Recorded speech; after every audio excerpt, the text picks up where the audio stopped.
Retzon Olomar, Shekol Hapachot Bishat Kriyat Shema, c'est-à-dire, ce qui veut dire, c'est pas qu'il faut le mettre uniquement que pendant le Kriyat Shema et la Mida. Ça veut dire qu'au minimum, il faut le mettre pendant la Kriyat Shema et la Mida.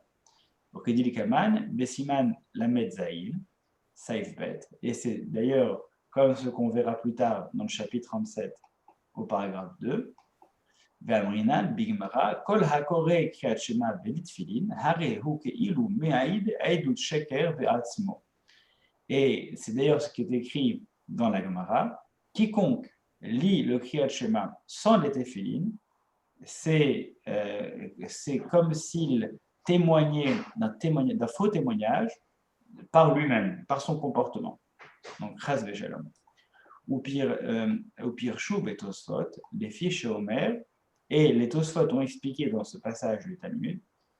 Pourquoi? Parce qu'il dit pendant la Kriyat Shema, ou kshartam les hôtes, donc, et vous le nourrez comme un signe sur votre bras, ou tout à fait de l'Enecha, et comme un délai sur vos yeux. Et comme dans le Kriyat Shema, on est en train de témoigner de l'obligation de mettre les téphilines, et lui, il dit, alors qu'il a l'obligation de les mettre, il dit cela et ne les met pas sur lui, c'est comme si, par son comportement, il faisait l'inverse de ce qu'il disait. Donc, c'est comme s'il colportait un faux témoignage. Il dit quelque chose et ne le met pas. C'est comme si, en fait, on pouvait faire, on pouvait faire dire quelque chose et ne pas le faire. Et donc, en soi, c'est une faute qui est grave de rapporter une obligation et sciemment de ne pas l'appliquer alors qu'on en a la possibilité. En kosher, donc il dit tout ça et il ne le fait pas. Et même si, a posteriori, fondamentalement, il a quand même dit le Kriyat Shema, il a quand même dit le schéma, donc il s'est quand même acquitté de son obligation de le dire. Nicole Macom, regardez ça ceci, c'est un détail intéressant. Dans le Shulchan Aruch et dans tous les textes, on a très souvent des abréviations, même Nicole Macom, etc. Nous, l'intérêt de pouvoir étudier ensemble, parce que ça permet au fur et à mesure de pouvoir se familiariser aux abréviations. Nicole Macom, dans tous les cas, Yeshlo Avera Mitzad Acher. Dans tous les cas, il porte une faute par ailleurs. Chez Mar'e Alatzmo, il montre par lui-même. Chez En Rotse, le Kayem, donc Retson Hashem Barach, il montre qu'il n'a pas envie d'accomplir la volonté de Dieu. Mais Zéou et d'autres Sheker. Et ça, c'est un témoignage mensonger. Oui, Dieu a dit qu'il faut faire ça, et je ne le fais pas. Chez Maïd Alasmo, parce que, quel est ce témoignage mensonger? C'est qu'en ne mettant pas les téphilines, il témoigne qu'il est une personne qui ne veut pas respecter la volonté divine, parce qu'il n'aime pas alors qu'il dit qu'il faut le mettre, alors qu'en fait, ce n'est pas vrai. Lui, s'il dit le schéma, c'est qu'il veut respecter la volonté de Dieu. Donc, c'est comme s'il témoignait contre lui-même, de manière mensongère, et ça, c'est grave. Yesh Od, Est-ce que, excusez-moi, je peux vous interrompre. Dans la prière d'Arvit, on dit bien le schéma, mais on ne met pas les téphilines. Oui, mais on les a déjà vus le matin. D'accord, donc ça compte pour chaque fois qu'on dira le schéma, plus le créat schéma du soir, etc. Parce que le soir, pendant la nuit, on n'a pas l'obligation de les mettre. On verra un peu plus tard, on a l'obligation de les mettre pendant la journée et pas pendant la nuit. Donc en fait, pendant la nuit, effectivement, c'est une vérité générale qu'il faut mettre les téphilines, c'est une obligation. Et d'ailleurs, la personne, à chaque fois qu'elle dit le schéma, lorsqu'elle a l'obligation de les téphilines, elle les met. Mais lorsque c'est la nuit, par exemple, et qu'il n'y a plus d'obligation de mettre les téphilines, du coup, ce n'est pas contradictoire. Puisqu'en fait, le fait de mettre les téphilines, ce n'est pas une obligation pendant la nuit. Ok, merci. יש לו אגרת מצד אחר שמראה על עצמה. וזהו עדות שקר, ויש עוד פירוש אחר, עיין בלבוש, וכתב בספר חרדים, ומזה נלמוד כשאומר ואהבת את השם אלוקיך, יראה להכניס אהבת השם יתברך בליבו, שלא יהיה כדובר שקר חס ושלום. Il y a une autre explication à cette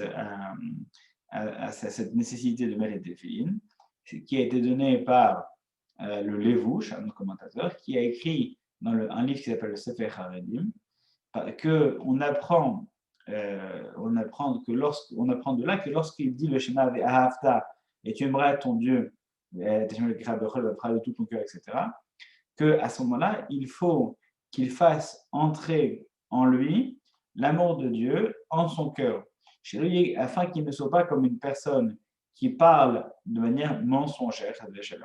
Donc, s'il dit tu aimeras ton Dieu de tout ton âme, de tout ton pouvoir, eh bien, il faut qu'il le mette en application. S'il dit quelque chose et que finalement il fait autre chose, ça également, c'est une contradiction par ses gestes. Veda, Shelo Amuken, et là, Kesheoseken Bemezid. Mais sache que ce qu'on a dit, c'est une question évidente qui se pose. Mais une seconde, une personne qui n'a pas de téphilines, on est pendant la guerre, les téphilines ont été perdus, ou ils peuvent pas être, les téphilines ne peuvent pas être fabriqués.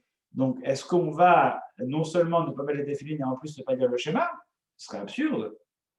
Alors, c'est pour ça qu'il vient tout de suite répondre à cette question en disant Veda, Shelo Murung Ren. On a dit cela, il y a une obligation de mettre les téphilines en le disant, et là, que lorsqu'il le fait de manière préméditée, volontaire, il fait exprès de dire le schéma, alors qu'ils sont juste en face de lui et qu'il ne les met volontairement pas. Parce qu'il refuse de mettre les téphilines. Avant la Kriyat Shema, il dira c'est pas grave, je n'ai pas le temps, j'ai la flemme, je le mettrai après. Mais non, parce que s'il a la possibilité qu'il n'aime pas, il est en train de se mettre lui-même en porte-à-faux. Aval mi she'en lo tefillin. Mais une personne qui n'a pas de tefillin, ou alors il est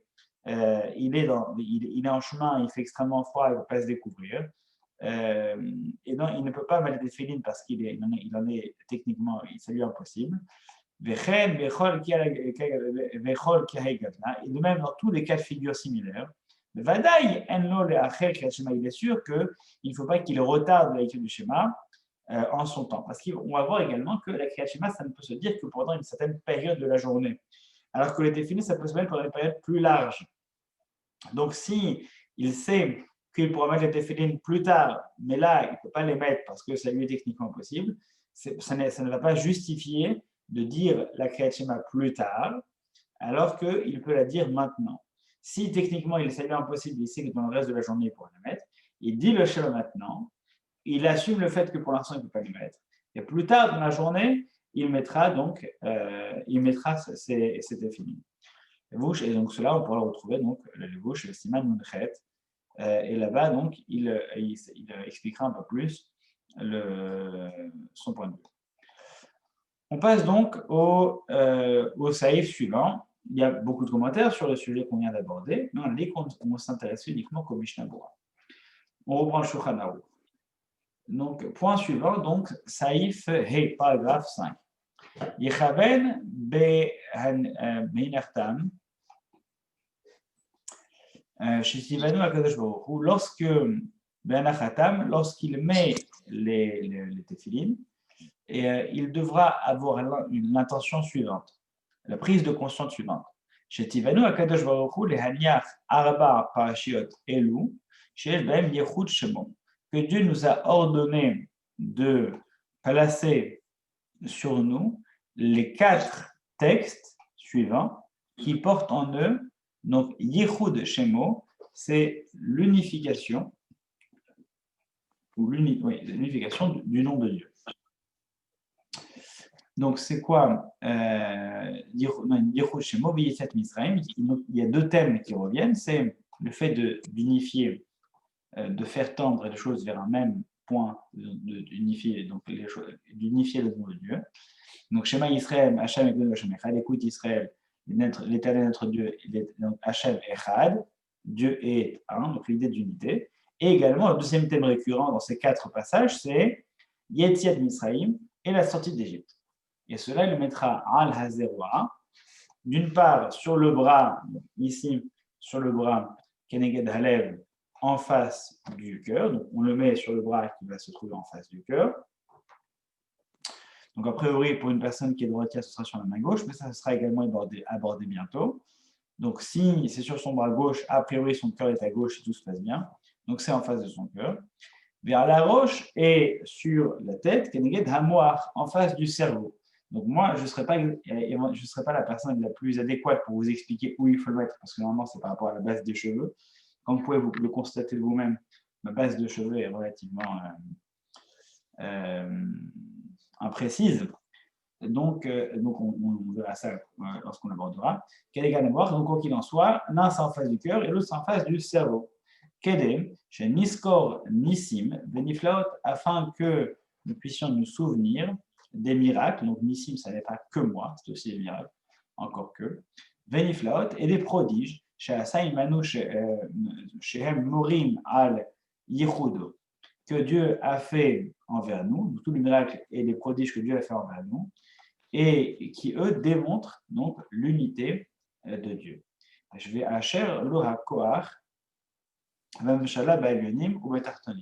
et également, le fait qu'il est omnipotent autant et qu'il a le pouvoir autant sur ce qui se passe dans les cieux que sur la terre, littéralement, vis-à-vis de ceux qui sont en haut et ceux qui sont en bas. Narasot, Bahem Kirsono, afin de pouvoir agir envers eux selon sa volonté, Veshem Aval,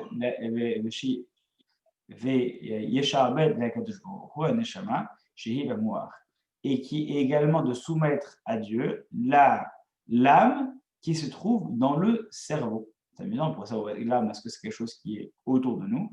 En fait, l'âme est profondément attachée à notre conscience. L'âme se teinte de notre conscience. Même si elle est éternelle, elle se teinte pendant son passage dans ce monde de notre conscience, de notre volonté, et ça devient une partie de cette éternité. Et même le cœur, donc on pourrait se dire que c'est uniquement un travail qui est un travail spirituel ou intellectuel, mais non. Il faut lier son devoir à son cerveau, et donc à son âme, à son intellect, à sa spiritualité, mais également à son cœur, qui est où c'est l'endroit où réside l'essentiel de la ta'ava, du désir, la marchavot, et de la volonté. Où basé, où il a la main sur le cœur, par exemple, etc. J'ai pas le cœur à faire ça. Bon. Où basé, Yiskor, Haboré, et par cela, le Créateur se souviendra, via Meit, Hanaotav, via Niach, Sheliad, Techla. Et donc, et de cette manière, donc Dieu se souviendra de lui. D'abord, et donc dans la crescendo, ce qu'il faut faire, comme on l'a déjà dit tout à l'heure, d'abord il faut mettre les téphilines du bras et dire la bracha lianiach téphilines. Donc, béni sois-tu Dieu qui nous a ordonné de mettre, donc de placer les téphilines sur le bras. Ve'acharkar, et après on fait le nœud et on fait les tours jusqu'à attacher le bras et la main. Ve'acharkar, et ensuite yaniach shel rosh, et c'est par la suite uniquement qu'il mettra celui de la tête. Il ne dira qu'une seule bracha pour les deux, pour les téphilines du bras et les téphilines de la tête. Et s'il y a des ashkénazes parmi nous, ils diront, mais non, c'est pas ce qu'on fait. On fait une bracha pour le bras et on fait une bracha pour la tête.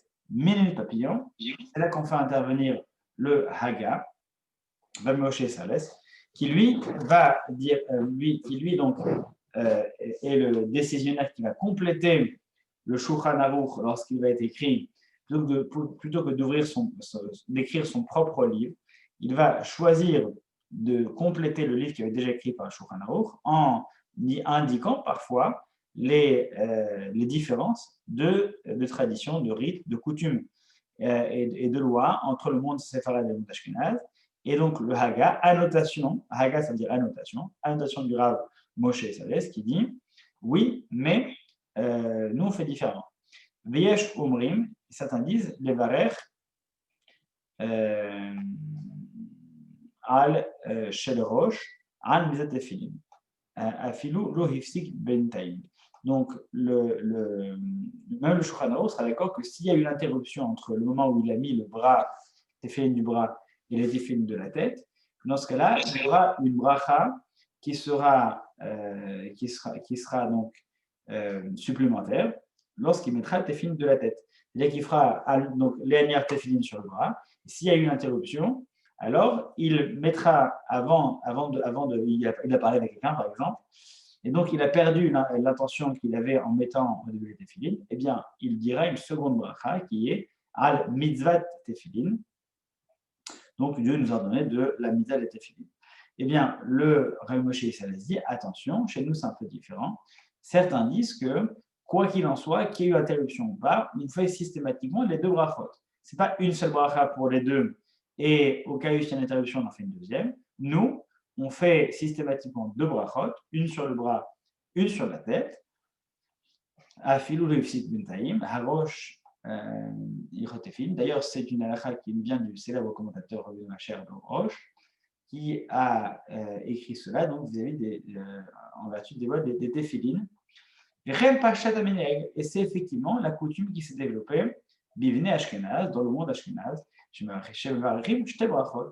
dans lequel on a l'habitude, on a la tradition de dire les deux bénédictions. Et Tov Lomar Tamid Achar Abracha, Hashnia, Baruch Shem Kevod Malchuto Lolabed, et il est bon de dire systématiquement après la seconde bracha, Baruch Shem Kevod Malchuto Lolabed, béni soit donc Shem Kevod Malchuto, la renommée de la gloire de son règne, donc à jamais, donc pour toujours. Et donc ça, c'est une coutume supplémentaire qui existe de dire après la bracha, donc ceci, toujours en vertu du sens qui a été donné à la mise des téphilin. Ça, c'est donc le Shulchan Aruch. On va voir si le Mishnah Berurah intervient, oui, et lui, il intervient sur Yechaven be'anachatam. Voici l'intention qu'il devra avoir au moment où il mettra ses téphilin. Et on avait dit quelle était cette intention qu'il devait avoir, c'était Yechaven chez Jemem Yechoud. C'est-à-dire qu'il faut avoir l'intention d'unifier le nom de Dieu. Katavabar.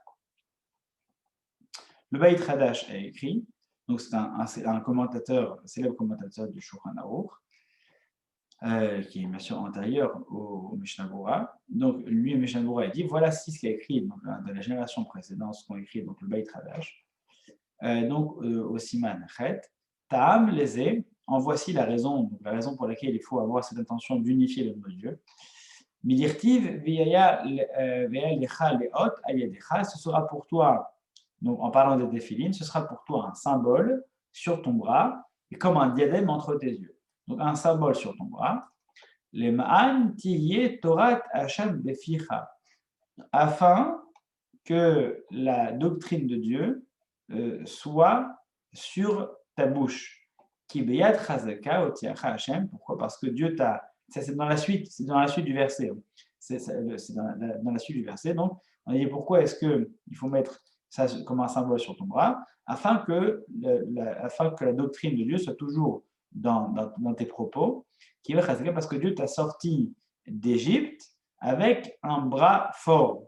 Vous avez compris l'idée? On le met, ce sera comme un symbole sur ton bras, parce que Dieu t'a sorti avec un bras fort. Donc, c'est une sorte de résonance. Dieu a fait, donc c'est une image, il n'y a pas un bras fort, mais Dieu a fait sortir les bénis Israël avec un bras puissant, et nous, on met les téphilin, ce symbole qui nous rappelle notre lien à Dieu, on le met sur notre bras également. Il y aurait qui Aikar HaMitzvah, Bekiyuma, Tuya, Bechavana, Shechaven, Beshaat, Kiyum HaMitzvot.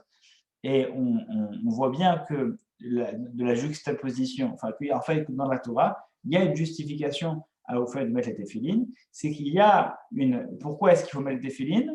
Afin que la Torah de Dieu soit sur ta bouche, et parce que Dieu t'a sorti avec un bras puissant. Donc il y a une corrélation, il y a une conséquence. Pourquoi on met les téphilin? Parce que ça. Parce que quoi? Parce qu'on a envie que la personne puisse faire le lien. Donc, il y a une relation entre la kavana, l'intention pour laquelle on met les téphilin, et la mitzvah elle-même. C'est-à-dire, il n'y a pas juste une mitzvah de poser les téphilin et de partir ensuite. Non, il y a une mitzvah de poser les téphilin parce qu'il s'est passé quelque chose. Donc, il y a une nécessité d'insister sur l'intention qu'il y a à avoir au moment où on met les téphilin. C'est la raison pour laquelle donc, le Mishnah Berurah vient justifier l'intervention de Shulchan Aruch, de Yosef Karo, qui dit pourquoi est-ce qu'on nous parle de la nécessité d'avoir une intention particulière? Parce que dans la Torah, on marque qu'il y a cette intention, Et donc, il y a vraiment une importance, lorsqu'on met ces téphilines, à avoir conscience de ce qu'on fait, non seulement d'avoir conscience, mais d'avoir conscience de l'utilité et de la raison pour laquelle on les met. Mais dans tous les cas, Nicole Macom, Bekata a pris Megadim, le prix Megadim, donc le commentateur a écrit que Nicole, dans tous les cas, a posteriori, même s'il a mis les téphilines, le gosse a 13 ans, il n'est pas conscient de tout ça, il vient enseigner pour la première fois, il met les téphilines, même s'il a mis les téphilines sans avoir conscience de tout ça, eh bien, il a voulu uniquement les mettre parce qu'il sait que c'est une obligation de mettre, et le Shel Mitzvah, parce que c'est une obligation, il y a de ça, il est quand même quitte de son obligation. Donc tout cela, c'est a priori. A priori, il faudra penser à cela, comprendre cela, analyser l'origine, etc. Maintenant, au final, ça reste une obligation, même si une personne n'a pas le temps de creuser le pourquoi de la chose, de faire une psychanalyse pour chaque chose, eh bien, il pourra malgré tout avoir accompli la mitzvah, même s'il n'a pas été jusque-là. Deuxième intervention du Shulchan Aruch, du Mishnah Berurah, la niach abar parashiot, de mettre sur soi les 4 paragraphes dans lesquels on parle de la relation avec Dieu. Et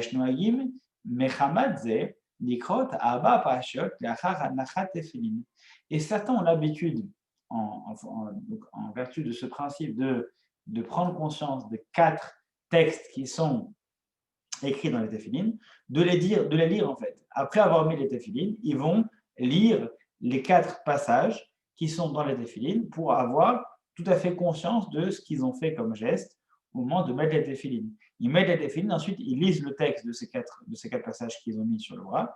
Comme ça, au moins, on est complètement versé dans la compréhension de l'acte. Et même, bon, c'est pas très long, donc ça prend pas tellement longtemps. C'est une tradition qui existe et qui est quand même assez sensée. Donc, quels sont ces 4 passages? Kadesh likol bechor, veya ki eliach Hashem, veya im shamot tishmeu, et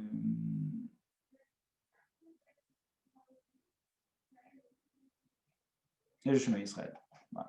Donc, il manque un passage. Voilà. Donc, c'est Kadesh likol bechor, veya ki eliach, le chemin Israël, et veya ki im shamot tishmeu.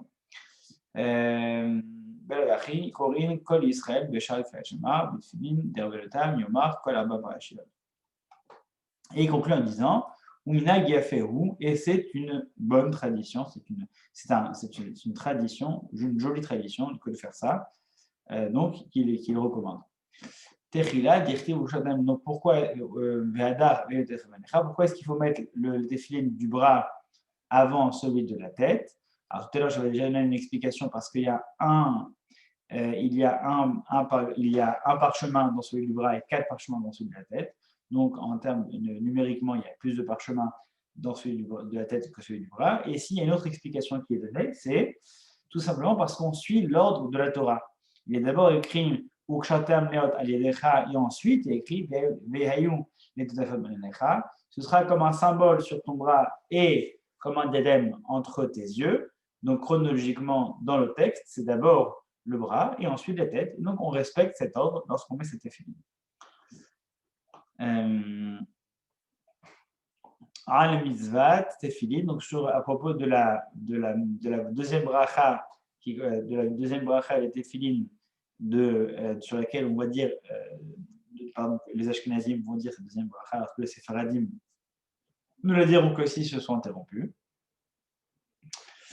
Chez la chaîne Yachid, donc oui, donc il dit attention, on pourrait lire avec cette écriture-là, al mitzvot tefilin, il dit attention, comme il n'y avait pas les voyelles dans le texte, il n'y a jamais de voyelles, donc il dit attention, il faut le lire patach tachat havav, il faut le lire avec un A sous le vav, al mitzvat et non pas al mitzvot. Qu'est-ce que ça change? En fait, il y a une seule mitzvah de mettre les tefilin et pas différentes mitzvot.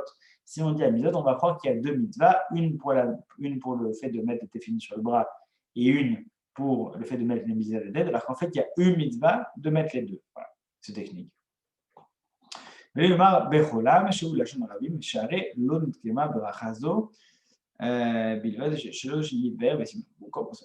plus tard, mais en fait, il y a une seule bracha, une seule mitzvah. Et Tovloma, Mishum, Chashash, Safek bracha, le Batala. כמו שכתוב בסימן רש"ו, Vélo, Shehu Safek Gamour, et Inken, Yvarech Safek Bracha, le Badala, Bismoch, Al, Shiomar. Bref, donc là, il explique qu'est-ce qui justifierait de dire systématiquement les deux brachot, et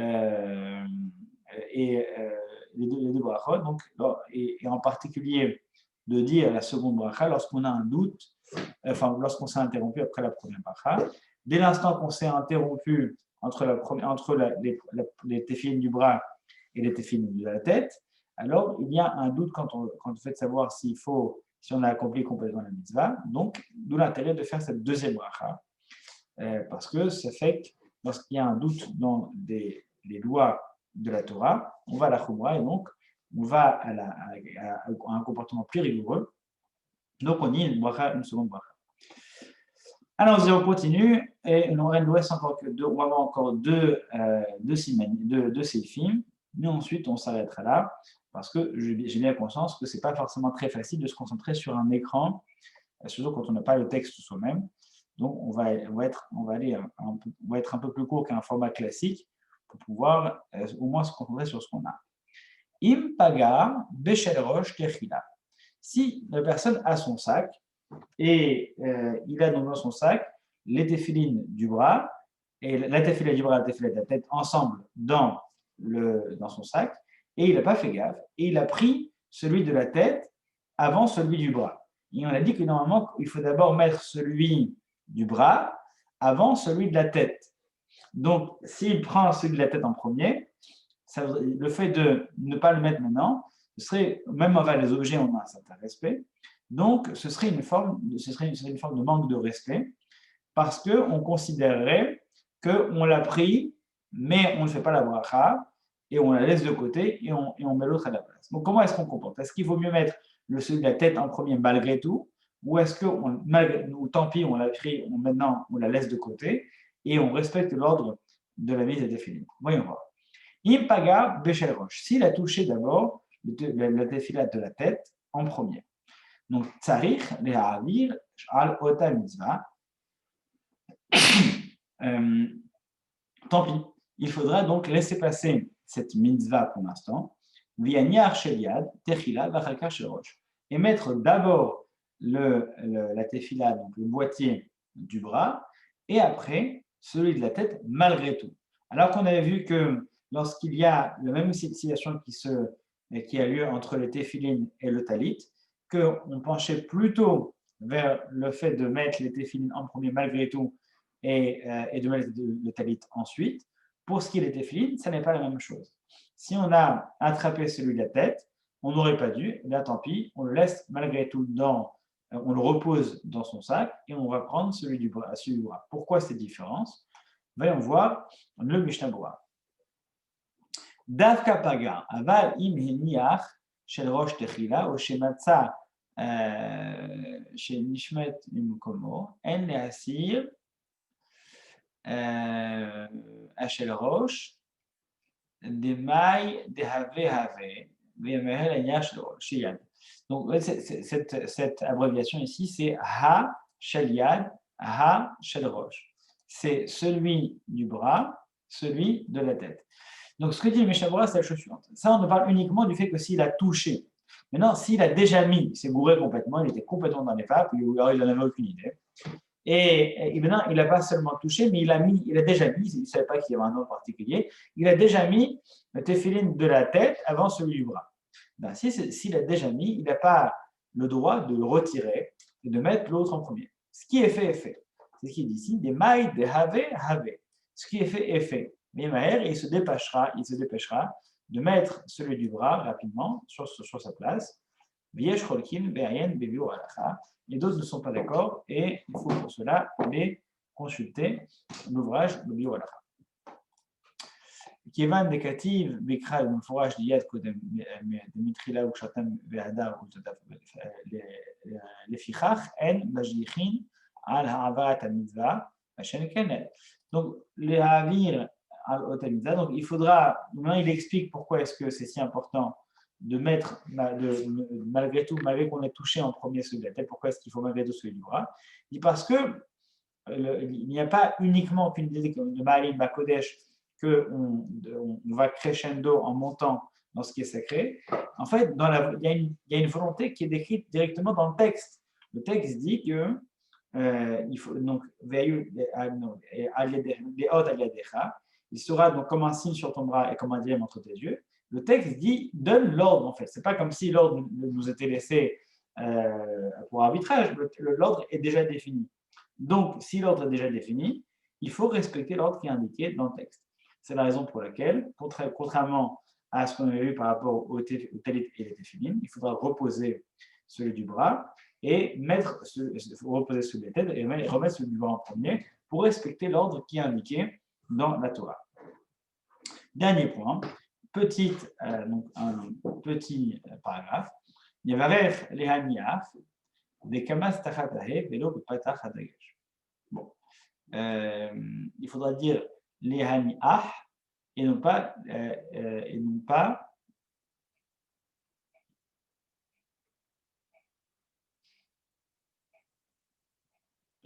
il faut dire donc les haniach et non pas les haniach.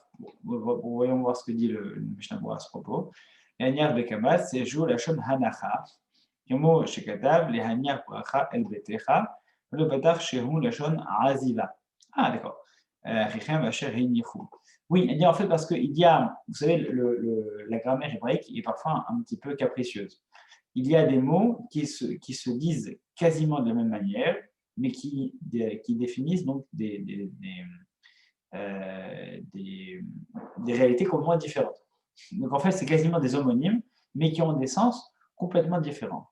Si on dit les hanyar ou les hanyar, il y a donc il y a deux verbes qui se ressemblent énormément. L'un va être les hanyar, donc de poser par exemple, comme le texte qui est cité ici en référence donc par le Mishnah Berurah, les hanyar berachal betecha, afin de déposer la bénédiction dans ta maison. C'est donc l'idée de déposer, donc de poser quelque chose. Maintenant, il y a un autre verbe qui se prononce quasiment de la même manière et qui est également les hanyar, sauf que lui, il désigne un terme qui renvoie vers la fuite, les shon aziva, comme il est écrit, achichem asher henichu oti. Donc, vos frères, achichem echad henichu oti. Donc, vous qui m'avez délaissé. Achichem echad, donc henichu oti. Là, on a l'idée non pas de déposer quelque chose, mais de délaisser quelque chose. Donc, vous imaginez bien le contresens que ça fait si on n'a pas la bonne intention et surtout si on n'a pas la bonne prononciation. Dans un cas, on dira les haniar tefilin. Donc, Dieu nous a ordonné de mettre les tefilin. Et dans l'autre cas, on dira Dieu nous a ordonné de délaisser, d'abandonner les tefilin. Donc là, on est dans deux champs lexicaux complètement différents. On a une forme d'homonymie parfaite où c'est presque le même mot. Un, c'est les haniar avec un A léger, l'autre, c'est un A plutôt allongé, les haniar. Et donc, le Shulchan Aruch nous dit bien de faire attention à la prononciation pour ne pas, au moment de dire la bracha, pour ne pas avoir à dire, donc Dieu qui nous a ordonné de délaisser les téphilines, plutôt que Dieu qui nous a ordonné de poser les téphilines. Voilà donc l'intervention de Mishnah Berurah qui explique la raison pour laquelle le Shulchan Aruch revient sur cette petite différence d'ordre grammatical et homonymique qui se devait d'être détaillée. Merci à tous. D'abord, si vous avez réussi à suivre, bravo. Je sais que ce n'est pas du tout facile de pouvoir suivre un cours d'Halakha par le biais de Zoom, par le biais de textes interposés, de ne pas se voir de visu, mais quoi qu'il en soit, bravo si vous avez réussi à suivre. Le cours a été également enregistré. Et après vous avoir félicité, je vous dis donc à ce soir pour le fils de Arvit. Et d'ici là, une excellente journée à vous tous et à vous toutes. Okay, merci beaucoup, à jeudi prochain. Jeudi prochain, il y a des cours tout le temps. On a un samedi soir. Il y a demain soir, il y aura Kabbalat Shabbat. Samedi soir, sûrement la Havdalah. Oui. Dimanche, je ne sais pas, lundi, Gemara. Mercredi, il y aura une grosse soirée de cours que je vais organiser avec tous les rabbins de Lyon. et après, on aura d'autres D'accord. effectivement. Avec plaisir. Ouais. Avec plaisir. Merci. Merci, à bientôt.